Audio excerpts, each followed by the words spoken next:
존경하는 재판관 여러분, 그리고 사랑하는 국민 여러분, 작년 12월 3일 비상계엄을 선포한 후 84일이 지났습니다. 제 삶에서 가장 힘든 날들이었지만 감사와 성찰의 시간이기도 했습니다. 저 자신을 돌아보면서 그동안 국민들께 과분한 사랑을 받아왔다는 생각이 들었습니다. 감사한 마음이 들면서도 국민께서 일하라고 맡겨주신 시간에 제 일을 하지 못하고 있는 현실이 송구스럽고 가슴 아팠습니다. 한편으로 많은 국민들께서 여전히 믿어주고 계신 모습에 무거운 책임감도 느꼈습니다. 국민 여러분께 죄송하고 감사하다는 말씀 먼저 드리고 싶습니다. 제가 비상계엄을 선포하고 몇 시간 후 해제했을 때 많은 분들께서 이해를 못하셨습니다. 지금도 어리둥절해 하시는 분들이 있을 겁니다. 계엄이라는 단어에서 연상되는 과거의 부정적 기억도 있을 것입니다. 거대 야당과 내란 공작 세력들은 이런 트라우마를 악용하여 국민을 선동하고 있습니다. 그러나 12.3 비상계엄은 과거의 계엄과는 완전히 다른 것입니다. 무력으로 국민을 억압하는 계엄이 아니라 계엄의 형식을 빌린 대국민 호소입니다. 12.3 비상계엄 선포는 이 나라가 지금 망국적 위기 상황에 처해 있음을 선언하는 것이고, 주권자인 국민들께서 상황을 직시하고 이를 극복하는 데 함께 나서달라는 절박한 호소입니다. 무엇보다 저 자신 윤석열 개인을 위한 선택은 결코 아니었다는 사실을 분명히 말씀드립니다. 저는 이미 권력의 정점인 대통령 자리에 있습니다. 대통령에게 가장 편하고 쉬운 길은 힘든 일을 굳이 벌이지 않고 사회 여러 세력과 잘 타협하고 모든 사람들에게 듣기 좋은 말을 하면서 임기 5년을 안온하게 보내는 것입니다. 일하겠다는 욕심을 버리면 치열하게 싸울 일도 없고 어려운 선택을 할 일도 없어집니다. 저 개인의 삶만 생각한다면 정치적 반대 세력의 거센 공격을 받을 수 있는 이런 비상계엄을 선택할 이유가 전혀 없습니다. 저는 비상계엄을 결심했을 때 제게 많은 어려움이 닥칠 것을 당연히 예감했습니다. 거대 야당은 제가 독재를 하고 집권 연장을 위해 비상계엄을 했다고 주장합니다. 내란죄를 씌우려는 공작 프레임입니다. 정말 그런 생각이었다면 고작 280명의 실무장도 하지 않은 병력만 투입하도록 했겠습니까? 주말이 아닌 평일에 계엄 선포를 하고 계엄을 선포한 후에 병력을 이동시키도록 했겠습니까?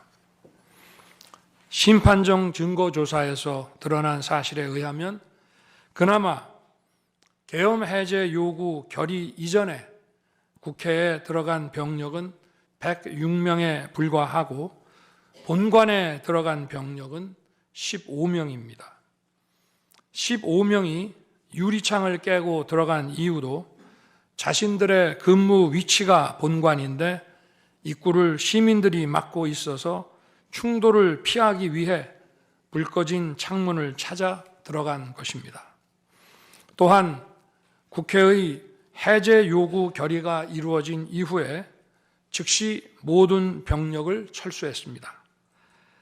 투입된 군의 병력이 워낙 소수이다 보니 국회 외곽 경비와 질서 유지는 경찰에 요청했습니다. 경찰은 인근 전장년 집회 대응 경력 300명을 국회 외곽에 보냈습니다. 부상당한 군인들은 있었지만 일반 시민들은 단 한 명의 피해도 없었습니다.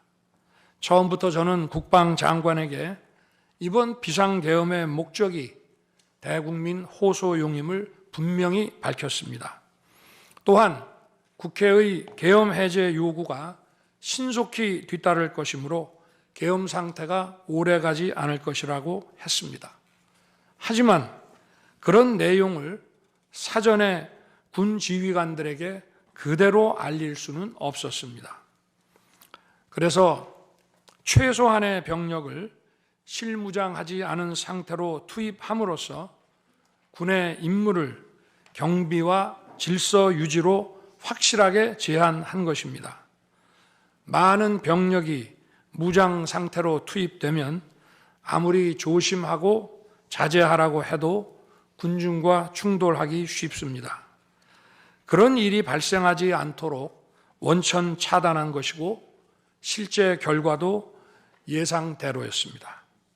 제가 소수의 병력, 비무장, 경험 있는 장병 이 세 가지를 장관에게 명확히 지시한 이유입니다.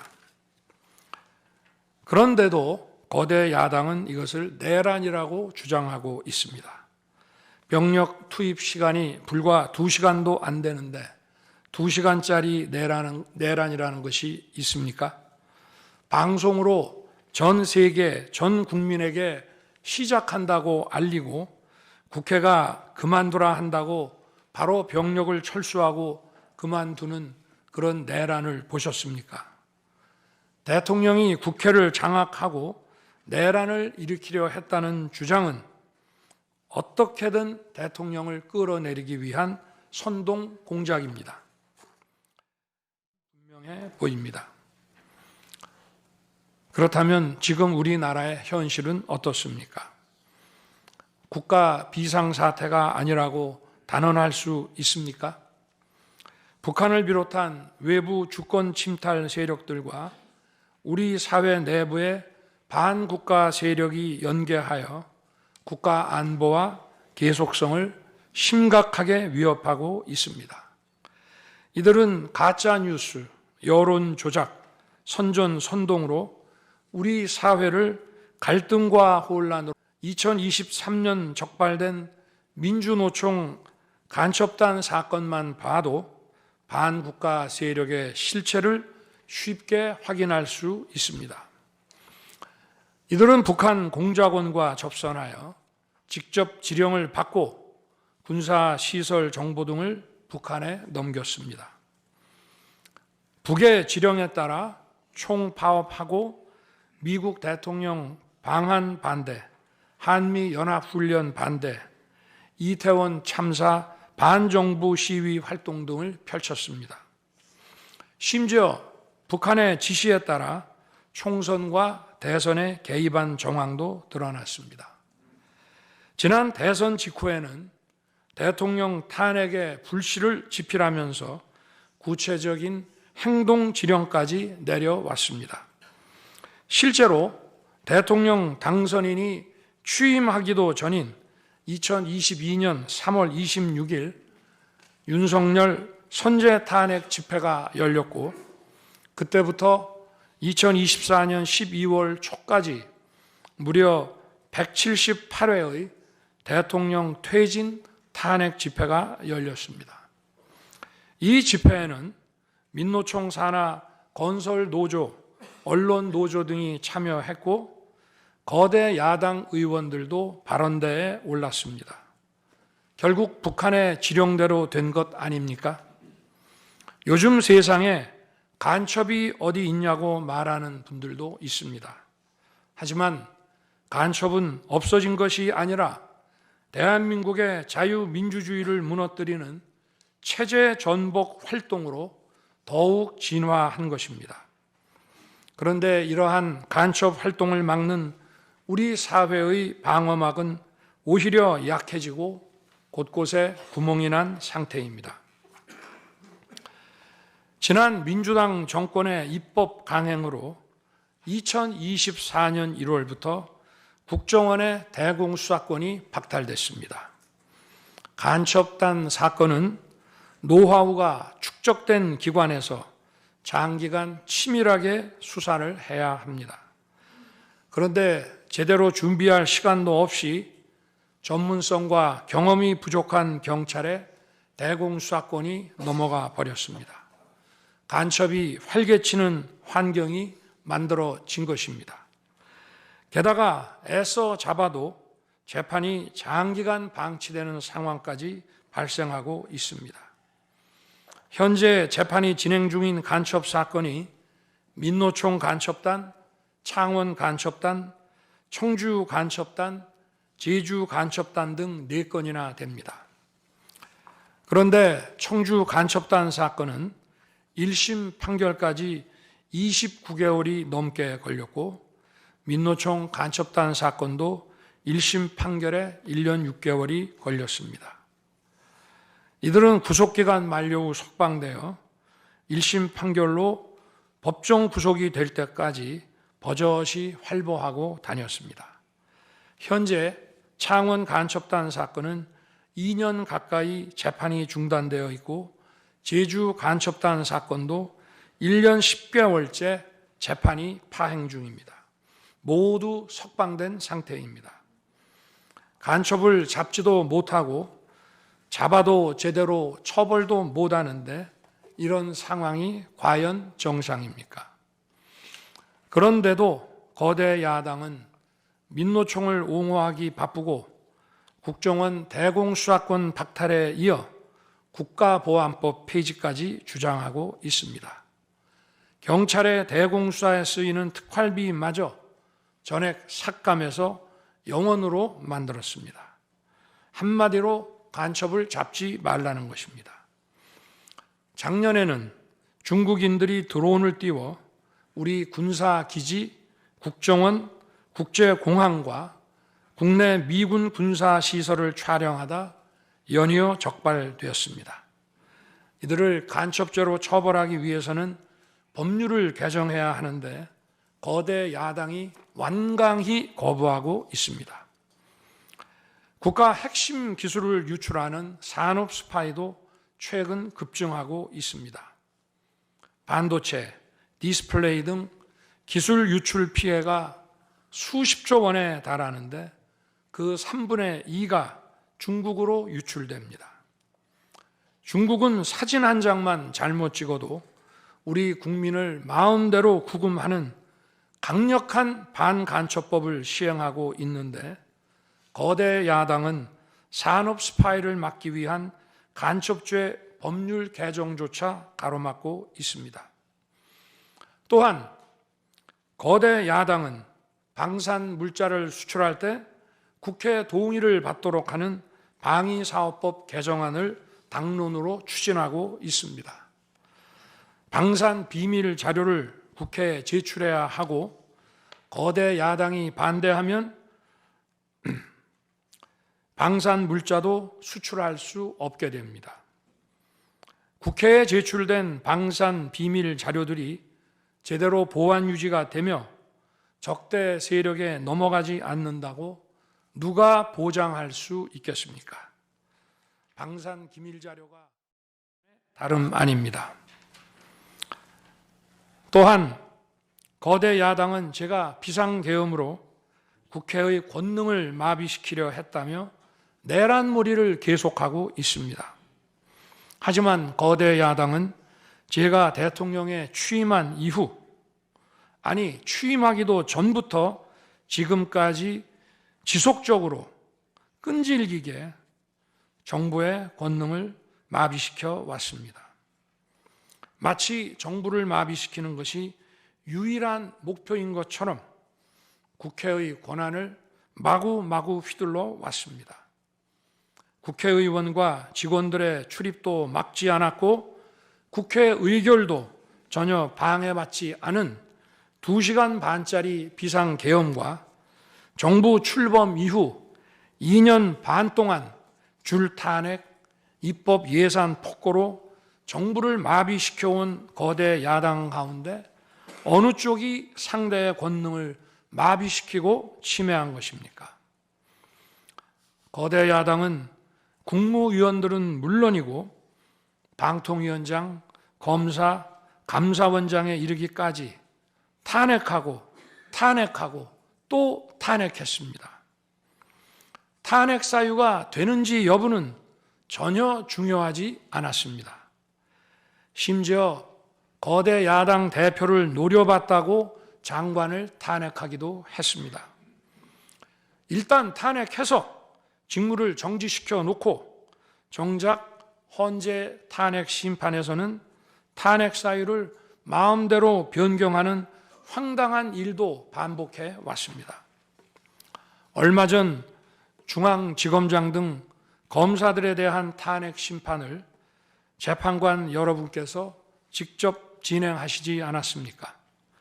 기자회견장에서 거짓말을 했다는데 실제로는 그 기자회견장에 나오지도 않았고 국정감사에서 허위 증언을 했다는데 정작 국정감사에 출석하지도 않았습니다. 기본적인 탄핵 사유조차 틀렸는데도 일단 직무부터 정지시키고 보는 것입니다. 이것이 과연 정상적인 일입니까? 거대 야당의 공직자 줄 탄핵은 정부 기능을 마비시키는 차원을 넘어 헌정 질서 붕괴로 치닫고 있습니다.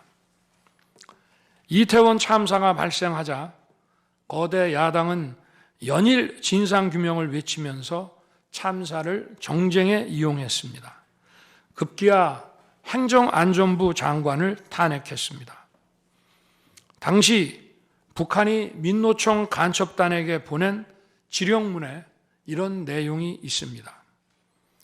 이번 특대형 참사를 계기로 사회 내부에 세월호 참사 진상규명 투쟁과 같은 정세 국면을 조성하는 데 중점을 두고 각계각층의 분노를 최대한 분출시켜라. 거대 야당이 북한 지령을 받은 감첩단과 사실상 똑같은 일을 벌인 것입니다. 이야말로 사회의 갈등과 혼란을 키우는 선동 탄핵이라 할 것입니다. 거대 야당은 자신들의 당대표를 수사하는 검사들도 줄줄이 탄핵하고 서울중앙지검장까지 탄핵했습니다. 검사 탄핵은 그 자체로도 수사 방해이지만 검사 탄핵을 지켜보는 판사들에 대한 겁박이 되기 마련입니다. 야당 대표에 대한 검찰 수사를 막고 야당 대표의 범죄를 심판할 판사들까지 압박하기 위한 방탄 탄핵인 것입니다. 급기야 거대 야당은 지난 정부의 이적 행위를 감사하던 감사원장까지 탄핵했습니다. 거대 야당은 감사원장 탄핵 소추안에 사드 정식 배치 고의 지연 의혹 감사를 탄핵 사유로 포함시켰습니다. 이 사건은 지난 민주당 정부의 안보라인 고위직 인사 4명이 주한 중국 대사관 무관에게 사드 배치 작전명, 작전 일시, 작전 내용 등 국가 기밀 정보를 넘겨준 간첩 사건입니다. 감사원은 이를 적발하고 검찰에 수사 의뢰하는 등 감사 조치를 진행하였는데 이것이 탄핵 사유라는 것입니다. 자신들의 간첩 행위를 무마하기 위한 이적 탄핵이 아닐 수 없습니다. 헌법기관인 감사원장에 대한 무차별 탄핵은 그 자체로도 심각한 헌법 파괴 행위이지만 이적 행위까지 탄핵으로 덮는 것을 보며 이야말로 자유민주주의를 무너뜨리는 망국적 위기 상황이라고 판단한 것입니다. 또 한편 정부 각 부처들은 국민의 세금으로 엄청난 규모의 예산을 사용 집행하고 있습니다. 수많은 산하 기관도 거느리고 있습니다. 그런데 이런 부처의 수장들을 탄핵 소추로 직무정지시켜 그 부처의 기능을 마비시키거나 심각하게 저해한다면 기회, 비용과 재정적 측면에서도 국가와 국민에 얼마나 막대한 경제적 피해를 입히는 것이 되겠습니까? 거대 야당은 공직자를 무차별 탄핵 소추하고 소추인단 변호사 비용도 국민 세금으로 사용하고 있습니다. 그렇지만 억울하게 탄핵 소추된 공직자들은 직무가 정지된 상황에서 자기 개인 자금으로 변호사 비용까지 조달해야 합니다. 정부 공직자들은 거대 야당의 이러한 폭거에 한없이 위축될 수밖에 없습니다. 이처럼 거대 야당은 선동 탄핵, 방탄 탄핵 더 낮춰져야 합니다. 제가 직무에 복귀하게 된다면 먼저 87 체제를 우리 몸에 맞추고 미래 세대에게 제대로 된 나라를 물려주기 위한 개헌과 정치개혁의 추진에 후반부를 집중하려고 합니다.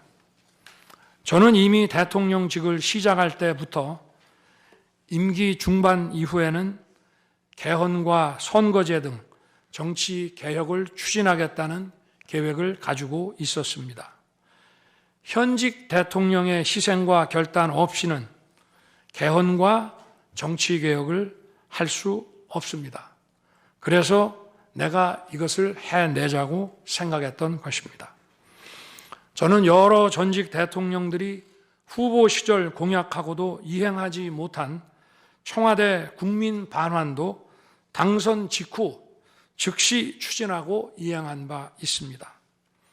자녀 임기에 연연해하지 않고 개헌과 정치 개혁을 마지막 사명으로 생각하여 87 체제 개선에 최선을 다하고 싶습니다.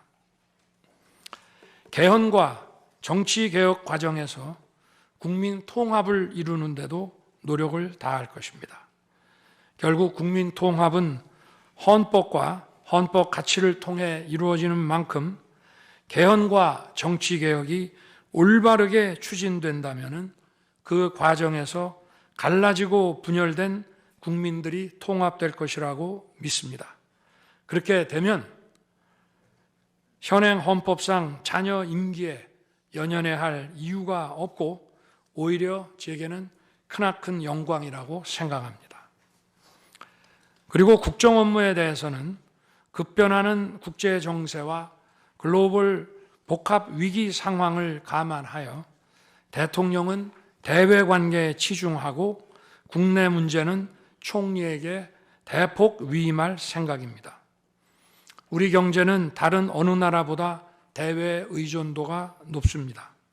특히 미 트럼프 행정부 출범 이후 국제 질서의 급변과 글로벌 경제 안보의 불확실성에 크게 영향을 받을 수밖에 없습니다.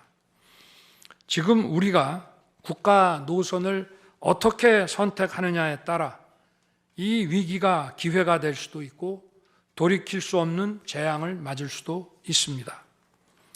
글로벌 중추 외교 기조로 역대 가장 강력한 한미 동맹을 구축하고 한미일 협력을 이끌어낸 경험으로 대외 관계에서 국익을 지키는 일에 매진하고 싶습니다. 임기 전반기에도 지방시다위원회와 국민통합위원회를 통해 지역별, 세대별, 계층별 통합을 위해 노력해 왔지만 앞으로도 국민을 하나로 묶고 국가 전체 시너지를 올리는 국민 통합에 더욱 노력할 것입니다. 존경하는 헌법재판관 여러분, 먼저 촉박한 일정의 탄핵 심판이었지만 충실한 심리에 애써주신 재판관님들께 깊이 감사드립니다. 이번 심리는 내란 탄핵으로 소추한 후 심판 대상에서 내란을 삭제한 소추단 측이 제시한 쟁점 위주로 이루어지게 됐습니다. 그러다 보니 제가 12.3 비상계엄을 선포한 이유와 그 불가피성에 대해서는 충분히 설명드릴 기회가 부족했다고 생각합니다. 서면으로 성실하게 관련 자료를 제출하였으니 대통령으로서 고뇌의 결단을 한 이유를 깊이 생각해 주시기 바랍니다. 또 많은 국가 기밀 정보를 다루는 대통령으로서 재판관님들께 모두 설명드릴 수 없는 부분에까지 재판관님들의 지혜와 해안이 미칠 것이라 믿습니다. 다시 한번 재판관님들의 노고에 감사드립니다. 그리고 사랑하는 대한민국 국민 여러분, 국가와 국민을 위한 계엄이었지만 그 과정에서 소중한 국민 여러분께 혼란과 불편을 끼쳐드린 점 진심으로 죄송스럽게 생각합니다. 저의 구속 과정에서 벌어진 일들로 어려운 상황에 처한 청년들도 있습니다. 옳고 그름에 앞서서 너무나 마음이 아프고 미안합니다. 정말 미안한 생각을 가지고 있습니다. 저는 대통령에 출마할 때 나라를 위해 목숨을 바치겠다고 결심했습니다. 지난 12.3 계엄과 탄핵소추 이후 엄동설안에 저를 지키겠다고 거리로 나선 국민들을 보았습니다. 저를 비판하고 질책하는 국민들의 목소리도 들었습니다. 서로 다른 주장을 하고 있지만 모두 대한민국을 사랑하는 마음이라고 생각합니다. 부족한 저를 지금까지 믿어주시고 응원을 보내주고 계신 국민 여러분께 진심으로 감사드립니다. 저의 잘못을 꾸짖는 국민의 질책도 가슴에 깊이 새기겠습니다. 그리고 이 모든 과정이 새로운 대한민국으로 도약하는 디딤돌이 될 수 있도록 최선을 다하겠습니다. 감사합니다.